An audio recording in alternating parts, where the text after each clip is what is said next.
विजितवारितदारितारे श्रीकान्तकान्तमुखपङ्कजचक्रपाणे आकांक्षितप्रद सदा शरणागतानाम् श्रीवातमन्दिरपते तव सुप्रभातम्।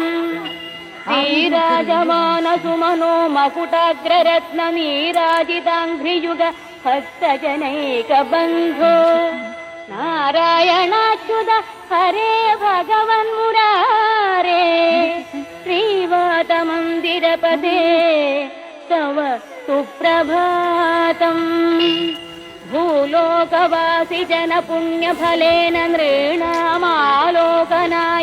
गुरुवायुपुरेऽभिरामे त्रैलोक्यनायक विभो त्वमिहा विरासिः श्रीवातमन्दिरपते।